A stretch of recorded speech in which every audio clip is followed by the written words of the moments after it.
আসসালামু আলাইকুম viewers, welcome to my channel. আমি কাউসার নূপুর। আজকে একেবারে ঝরঝরে সাদা পোলাও কিভাবে রান্না করতে হবে তার একেবারে পারফেক্ট রেসিপি দেব।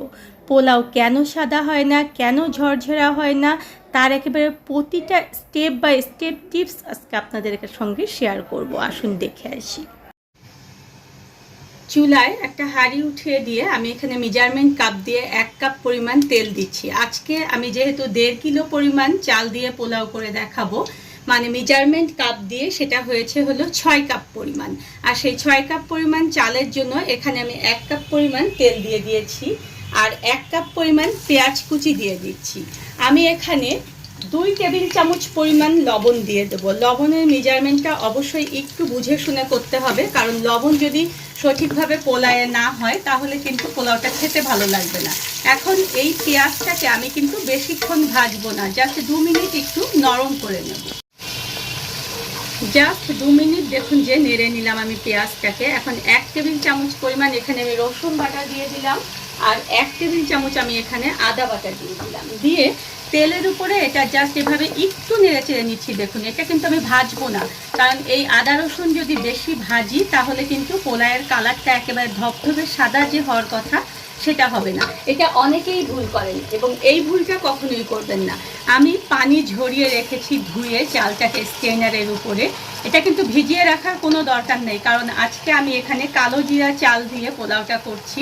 কালো জিরা চাল বা চিনি গুঁড়া চাল দিয়ে যদি আপনারা পোলাও করেন তাহলে চালটাকে কখনোই ভিজিয়ে রাখবেন না। যদি বাসমতি চাল দিয়ে করেন তাহলে অবশ্যই আধা ঘন্টা আগে ভিজিয়ে রাখবেন। এখন এটাকে আমি একটু ভেজে নেব 4-5 মিনিট ধরে, যাতে এটা ঝরঝরে হয়ে যায়। 4 থেকে 5 মিনিট ধরে চালটাকে এভাবে নেড়ে চেড়ে ভেজে নেবেন, তাহলে দেখবেন যে পোলাওটা যেমন ঝরঝরা হবে তেমনি পোলাওয়ের রাইসগুলো কিন্তু ভাঙবে না। এখন একেবারে টকবগে গরম পানিটাকে অবশ্যই মেপে নিয়ে গরম করে নেবেন। আমি যেহেতু এখানে চাল নিয়েছি 6 কাপ, তাই লিকুইড ব্যবহার করব আমি 12 কাপ।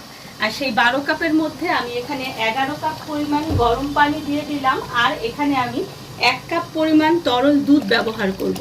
এই দুধটা যদি ব্যবহার করেন তাহলে দেখবেন যে পোলাওটা খেতে যেমন ভালো লাগবে তেমনি একেবারে সুন্দর সাদা হবে পোলাওটা।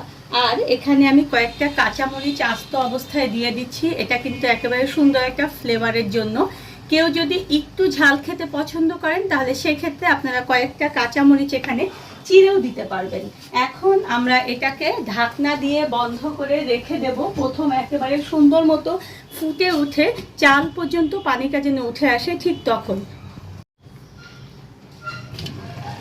আমি বলেছিলাম যে পানিটা যেন চালের সমান হয়। দেখেন পানিটা কিন্তু চালের সমান হয়ে গিয়েছে, একদম কিন্তু চালটা ডুবে নেই। ঠিক এই অবস্থায় আমি 1/4 কাপ পরিমাণ কিশমিশ দিয়ে দিচ্ছি। আমি 4-5 টুকরা দেখুন যে ছোট সাইজের দারচিনি দিয়ে দিলাম। 5-6টা আমি এখানে ছোট এলাচ দিয়ে দিলাম আর আমি 5-7টা লং এখানে ব্যবহার করলাম। আমি প্রথম কিন্তু যখন পেঁয়াজ ভাজছিলাম তখন কিন্তু এগুলো দিতে পারতাম, কিন্তু আমার কেন যেন মনে হয় পরে দিলে ফ্লেভারটা অনেক সুন্দর থাকে, তাই আমি এগুলো পরে একটু দেই। এখন এখানে আমি দেখুন যে 1 টেবিল চামচ এবং 2 টেবিল চামচ পরিমাণ চিনি দিয়ে দিলাম, এতে করে কিন্তু ব্যালেন্স আসবে টেস্টের। আর এখানে আমি দিয়ে দেব হচ্ছে 3 টেবিল চামচ পরিমাণ ঘি। আমার চ্যানেলে দেখবেন যে কিভাবে ঘি তৈরি করতে হবে তার কিন্তু সুন্দর একটা ভিডিও দেওয়া রয়েছে, ডেসক্রিপশন বক্সে সেটা লিংক দিয়ে দেব। সে অনুযায়ী আপনারা ঘরেই কিন্তু ঘি তৈরি করে নেবেন।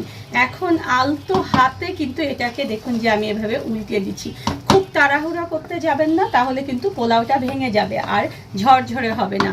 সেই পোলাওটা কিন্তু দেখা যায় নরম নরম হবে। এখন দেখুন যে এভাবে আলতো করে আমি এটাকে উল্টিয়ে দেওয়ার পরে এটাকে ঢেকে আমি দমে রেখে দেব অল্প আঁচে 10 মিনিট। ঠিক 10 মিনিট পরে ফিরে এলাম। আপনাদের এতে চাল হিসাবে কিংবা চালের ধরন হিসাবে হয়তো একটু কম বেশি লাগতে পারে পোলাওটা সিদ্ধ হতে, সেটা কোনো ব্যাপার না। একটু টিপে দেখে নেবেন যে পোলাওটা সুন্দর মতো সিদ্ধ হয়েছে কিনা।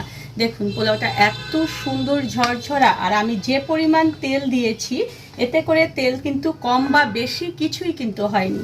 দেখেছেন কত সুন্দর। এখন চুলায় জালটাকে বন্ধ করে দিয়ে আমরা এটা ঢেকে রেখে দেব এবং 10 থেকে 15 মিনিট পরে আমরা এটা পরিবেশন করব। 15 মিনিট দমে থাকার পরে সার্ভিং ডিশে সার্ভ করার আগে অবশ্যই পোলাওটাকে একটু নেড়েচেড়ে ঝরঝরা করে নেবেন, তাহলে দেখবেন যে একটার গায়ে কিন্তু পোলাও আরেকটা লাগবে না। এখন এটাকে আমরা পরিবেশন করে দিচ্ছি। আর কত সহজে দেখুন ধবধবে সাদা এবং ঝরঝরা পোলাও আমরা ঘরেই তৈরি করে ফেললাম। ধন্যবাদ সবাইকে এতক্ষণ আমার সঙ্গে থাকার জন্য। আর আমার পরবর্তীতে আরও নতুন কোনো ভিডিও পেতে হলে প্লিজ আমার চ্যানেলটা সাবস্ক্রাইব করে